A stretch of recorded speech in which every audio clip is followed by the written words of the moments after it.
नमस्कार। Law of attraction and युग निर्माण परिवार में आप सभी का स्वागत है। हर कोई सुख चाहता है, आनंद चाहता है और उसका स्थायित्व भी चाहता है, लेकिन वो मिल नहीं पाता। अगर आप एक छोटी-सी कुर्बानी दे सकें, अगर आप एक छोटा-सा प्रण ले सकें, अगर आप अपने अंदर एक छोटा-सा सुधार कर सकें, तो आप इस सुख को महासुख और परम आनंद में बदल सकते हैं।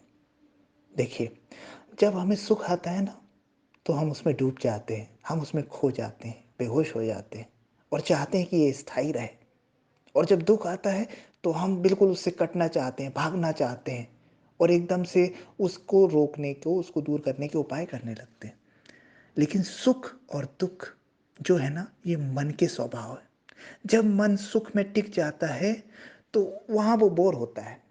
वहाँ वो स्थायी नहीं रहता। वो एकदम से मन का स्वभाव है कि वो कुछ और की तरफ भागता है, अपोज़िट भागता है, दुःख की तरफ भागता है। और जब दुःख आता है, तो वो उसके अपोज़िट सुख की ओर भागता है। ये मन का स्वभाव है। आप अपने जीवन में इस चीज़ को खोज कर देखिएगा। आप थोड़ा-सा टटोल के देखिएगा कि सुख आया, फिर दुःख आया, फिर दुःख आया, फिर सुख आया। ये चलते रहता है। क्योंकि मन जो जीता है ना, वो 2 में जीता है, द्वैत में जीता है, द्वंद में जीता है। वो हर चीज़ को 2 भागों में तोड़ देता है।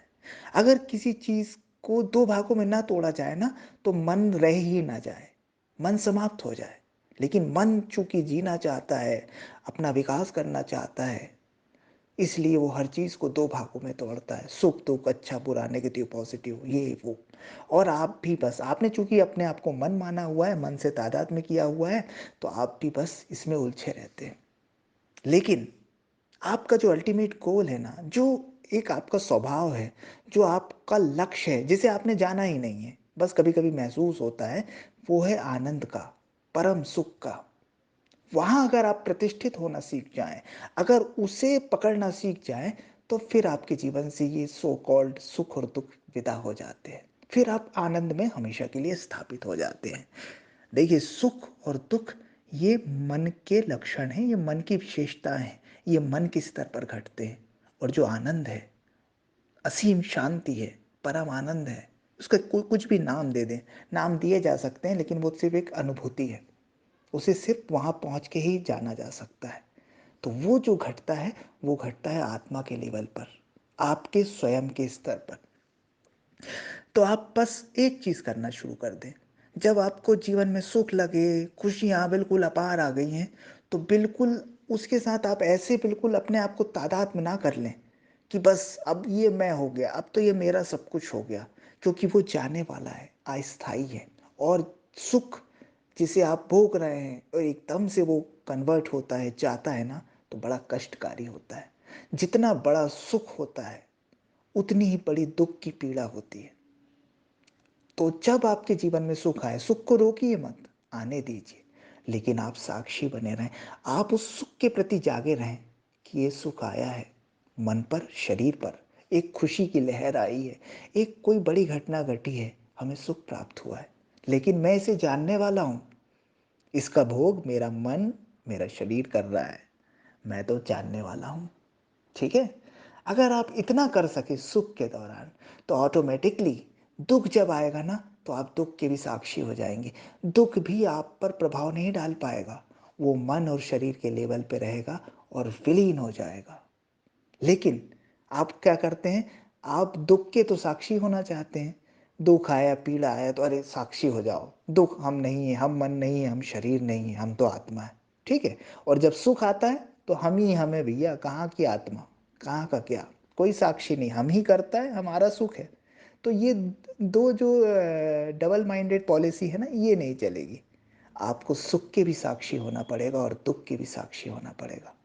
और जो व्यक्ति इतना बड़ा संकल्प ले ले, इतना बड़ा जुआ खेल ले, इतना बड़ा दाँव लगा दे कि वो अपने सुख का साक्षी हो जाए, वो अपने सुख को जाग कर देख पाए, तो उसके जीवन में दुःख नहीं हो सकते। दुःख विलीन, सुख विलीन और परम आनंद में स्थित, जो एक सन्यासी का जीवन होता है, जो एक साधु का जीवन होता है। सन्यासी विशेष कपड़े पहन लेने से, माला टाँग लेने से नहीं होता। वो अपने सुख और दुःख दोनों का साक्षी होता है। वो सुख और दुःख के स्तर से ऊपर उठ जाता है, क्योंकि ये क्षणिक चीज़ें हैं, संसार में सुख और दुःख आएगा ही। लेकिन सन्यासी जो जीता है, एक साधु जो जीता है, वो जीता है परम आनंद में, आत्म भाव में। तो आत्मभाव आप सबका स्वभाव है। आपको आपको कोई साधना नहीं करनी है, आपको कोई विशेष पूजा पाठ नहीं करनी, तब आप अपने आत्मभाव में पहुंचेंगे। आप अगर हर गतिविधि, हर भाव, हर इमोशंस के प्रति जाग रहे हैं, उसके प्रति साक्षी हो रहे हैं, सुख और दुख को समभाव से देखने की अगर आप में क्षमता विकसित हो गई है, तो आप परमानंद में स्थित हो ही जाएंगे। ये कोई रॉकेट साइंस नहीं है, ये बस है, ऐसा होता ही है। आप करके देख लीजिए। जब सुख आए तो आप जान लें, जानते रहें, सुख को भोगें, छोड़े ना, लेकिन आपका भाव बना रहे कि ये सुख आया है शरीर और मन में। बस जब आप सुख को साथ लेते हैं ना, सुख के साक्षी हो जाते हैं, तो दुख के अपने आप साक्षी हो जाते हैं। और जो सुख और दुख दोनों का साक्षी हो जाता है, वो सुख और दुख दोनों से उठकर परम आनंद को उपलब्ध हो जाता है। जिस सुख की आपने कल्पना की है, जिस सुख को आपने जिया है, वो 1% भी नहीं है उस आनंद का जिसकी चर्चा हो रही है और जिसे शब्दों में व्यक्त नहीं किया जा सकता, जिसकी ओर सिर्फ इशारा किया जा रहा है। वो आनंद, वो परमानंद आपके लिए है। पर क्या आप तैयार हैं कि आप सुख के भी साक्षी हो सकें? दुख के तो कोई भी हो जाता है। अगर आप इतना बड़ा दाव लगाने के लिए तैयार हैं, इतना बड़ा समर्पण, इतना बड़ा संकल्प लेने के लिए तैयार हैं, तो आप उस परम आनंद, उस सच्चिदानंद के पात्र हैं। हमारी शुभकामनाएं हैं कि आप आज से अपने जीवन में इसे अपनाएंगे और खुद ही परिवर्तन देखेंगे कि आप कैसे आनंद के झरने, कैसे आनंद का फव्वारा आपके अंदर फूटने लगता है, कैसे परम आनंद की वर्षा होने लगती है। पर याद रखिएगा, सिर्फ दुख नहीं, सुख का भी साक्षी होइए। जो भी परिस्थिति है, सबके साक्षी मात्र, सबके जानने वाले, सबके प्रति जागरूक। और बस खुल गए आनंद के मार्ग, खुल गया परमानंद का मार्ग, खुल गया सच्चिदानंद का मार्ग, और आप हो गए अपनी आत्मा में स्थित, आप हो गए स्वयं में स्थित।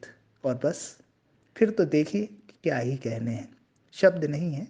आप पहुंचेंगे, आप जान जाएंगे कि बात गलत नहीं कही गई थी। Thank you.